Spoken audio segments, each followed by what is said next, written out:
Career में अगला कदम क्या हो? एक सेफ सिक्योर नौकरी पकड़ें या फिर अपना खुद का बिजनेस शुरू करने का रिस्क लें? ये एक ऐसा सवाल है जो हम में से ज्यादातर लोगों के दिमाग में कभी ना कभी जरूर आता है। देखिए, ये सिर्फ एक सवाल नहीं है, ये एक ऐसा फैसला है जो हमारी पूरी जिंदगी की दिशा बदल सकता है। पर क्या हो अगर मैं कहूं कि इसका जवाब सिर्फ सलाह मशवरे में नहीं, बल्कि कहीं और भी छिपा हो सकता है। आज हम इसी की पड़ताल करने वाले हैं। हम बात कर रहे हैं वैदिक ज्योतिष की। जी हाँ, ये प्राचीन ज्ञान हमारी जन्म कुंडली यानी हमारे बर्थ चार्ट को देखकर इस कंफ्यूजन को दूर करने का एक बहुत ही अनोखा तरीका बताता है। चलिए देखते हैं कि ये आखिर काम कैसे करता है। तो ज्योतिष में होता क्या है? जन्म कुंडली को 12 अलग अलग हिस्सों में बांटा जाता है, जिन्हें हम भाव कहते हैं। हर भाव जिंदगी के एक अलग हिस्से को दिखाता है और इनमें से कुछ भाव सीधे सीधे हमारे करियर के रास्ते से जुड़े होते हैं। इसको ना ऐसे समझिए, कुंडली का जो 10वां भाव है वो है हमारे काम और करियर का मेन हाउस, और छठा भाव नौकरी में सपोर्ट और स्टेबिलिटी को दिखाता है। वहीं दूसरी तरफ 7वां भाव सीधा बिजनेस से जुड़ा है और 11वां भाव दिखाता है प्रॉफिट और गेन्स को।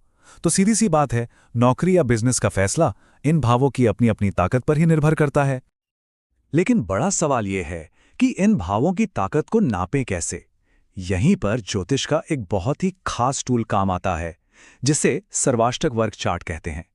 ये एक ऐसा सिस्टम है जो हर भाव को एक न्यूमेरिकल स्कोर, मतलब एक नंबर देता है। आसान भाषा में कहें तो ये स्कोर ग्रहों से मिलने वाली पॉजिटिव एनर्जी का एक मीटर है। स्कोर जितना ज्यादा होगा, कुंडली में जिंदगी का वो एरिया उतना ही मजबूत और फायदेमंद माना जाएगा। और इस पूरे सिस्टम में 25 का नंबर बहुत जरूरी है। इसे एक तरह का बेंचमार्क समझिए। अगर किसी भी भाव का स्कोर 25 से ज्यादा है तो वो मजबूत है, और अगर 25 से कम है तो उसे कमजोर माना जाता है। सिंपल। अब इसे कैलकुलेट करने का तरीका बहुत ही आसान है। सबसे पहले किसी को अपना सर्वाष्टक वर्ग चार्ट देखना होगा। फिर नौकरी से जुड़े भाव यानी 10वें और छठे भाव के स्कोर को जोड़ना है। इसके बाद बिजनेस से जुड़े भावों यानी 7वें और 11वें के स्कोर को जोड़ना है, और बस आखिर में इन दोनों टोटल नंबर्स को कंपेयर करना है। चलिए अब इसे एक असली उदाहरण से समझते हैं, ताकि ये पता चले कि ये असल में काम कैसे करता है। तो मान लीजिए हमारे पास एक कुंडली है। इसमें नौकरी से जुड़े 10वें और छठे भाव दोनों का स्कोर 31 है। वहीं बिजनेस के लिए देखें तो 7वें भाव का स्कोर 26 है और 11वें भाव का स्कोर 31 है। अब जैसे ही हम इन नंबर्स को जोड़ते हैं, पूरी पिक्चर एकदम साफ हो जाती है।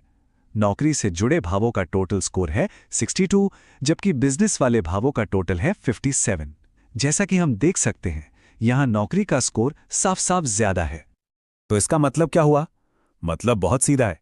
जिस रास्ते का स्कोर ज्यादा होता है, ज्योतिष के हिसाब से वही रास्ता ज्यादा फायदेमंद माना जाता है। इस केस में यह बिल्कुल साफ है कि इस व्यक्ति के लिए नौकरी करना बिजनेस करने से कहीं बेहतर ऑप्शन है। तो इस पूरे विश्लेषण से हमें क्या सीखने को मिलता है? देखिए, सबसे बड़ी बात तो यह है कि ज्योतिष सिर्फ भविष्यवाणी के बारे में नहीं है। ये करियर जैसे बड़े फैसलों के लिए एक नंबर बेस्ड और पर्सनलाइज्ड फ्रेमवर्क भी दे सकता है। तो याद रखने वाली बात बहुत सीधी है।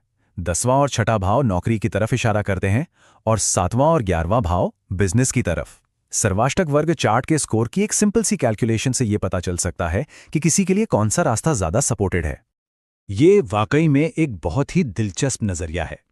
करियर की आम सलाहों से हटकर ये एक ऐसी प्राचीन विधि है जो किसी के जन्म के समय के आधार पर एक व्यक्तिगत दिशा दे सकती है, और ये सोचने पर मजबूर करता है कि किसी की अपनी कुंडली उसके करियर के बारे में क्या कहती होगी।